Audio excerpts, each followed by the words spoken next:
Hi, and welcome back to Higher Comprehension. Today we're going to be discussing World War II. Basically, we're going to just give a brief overview of it. We're going to try to keep the video rather short. You could spend hours and days discussing all the things that took place in World War II, but we'd like to give a brief overview of it and some of the key points. Basically, with Hitler coming to power in 1930, in that election, they became the second largest political party, the Nazis. It wasn't until the next election that they gained a majority and really got full power and full control and everything. But in 1938, March, I believe, they annexed Austria. And then in 1939, they invaded Poland. It was known as the Blitzkrieg. They ran over Poland in 35 days.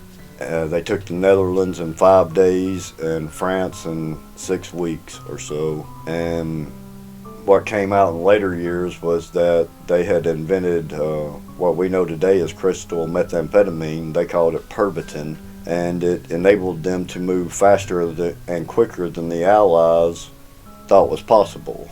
The Allies, of course, were made up of Britain, France, the U.S., Canada, Australia. America didn't join until later in the war. We were supplying Britain with supplies and stuff, but it wasn't until the bombing of Pearl Harbor in 1941 that America joined the war. And speaking of America joining the war, we're going to get to some of the key turning points in the war. For me and most historians all agree that the Battle of Midway was one of the biggest turning points in the War of the Pacific. At that time, the Americans took out 4 Japanese aircraft carriers and a heavy destroyer and countless airplanes, and the United States only lost 1 aircraft carrier and 1 destroyer. We lost a bunch of aircraft as well, but it was really a turning point, and it didn't cripple the Japanese fleet, but it significantly hindered their ability to launch any offensive operations after that. After that, they were mainly on the defense, and from that point on, we were island hopping and taking the islands, island by island, and taking heavy losses. Tarawa, Iwo Jima, Guadalcanal, Okinawa, all of these, the Marines and the Army took heavy losses all through there, and there were hard-fought battles. The Japanese did not give up. In some cases, rather than surrender, they actually committed suicide and jumped off cliffs.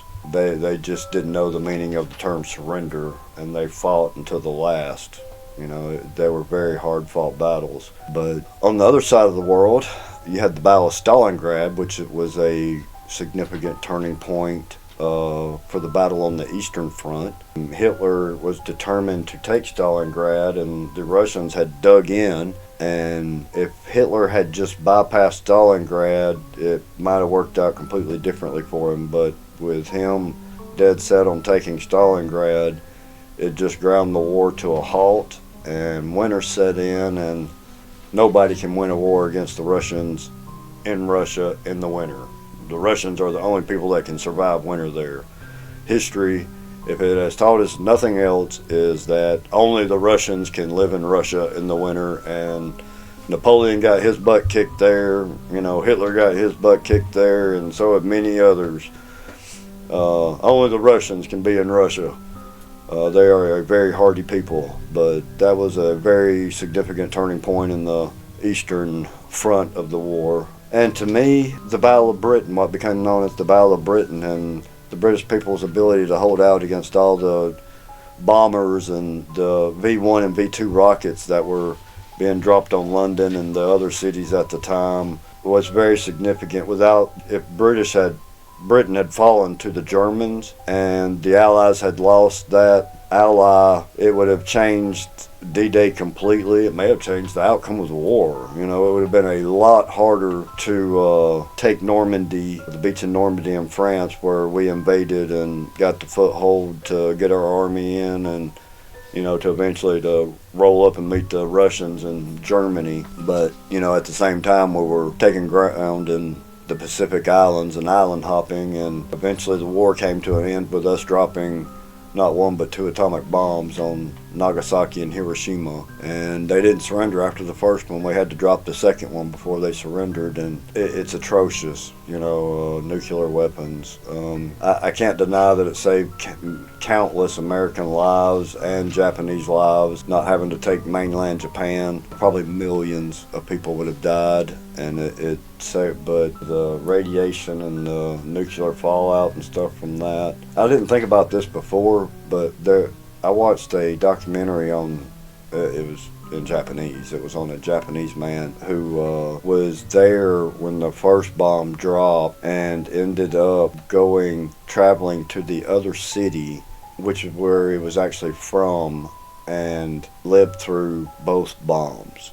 He was at Nagasaki and Hiroshima, survived both of them. And the man was in his 80s or 90s when they were interviewing him. The story was just, truly amazing and horrific at the same time, but the man's ability to live through two different atomic bombs, it's almost superhuman just to think about it, because of the radiation and the poison.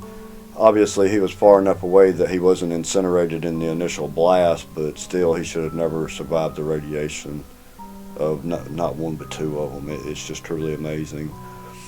That's all for our show today. We hope you enjoyed listening to the brief overview of World War II.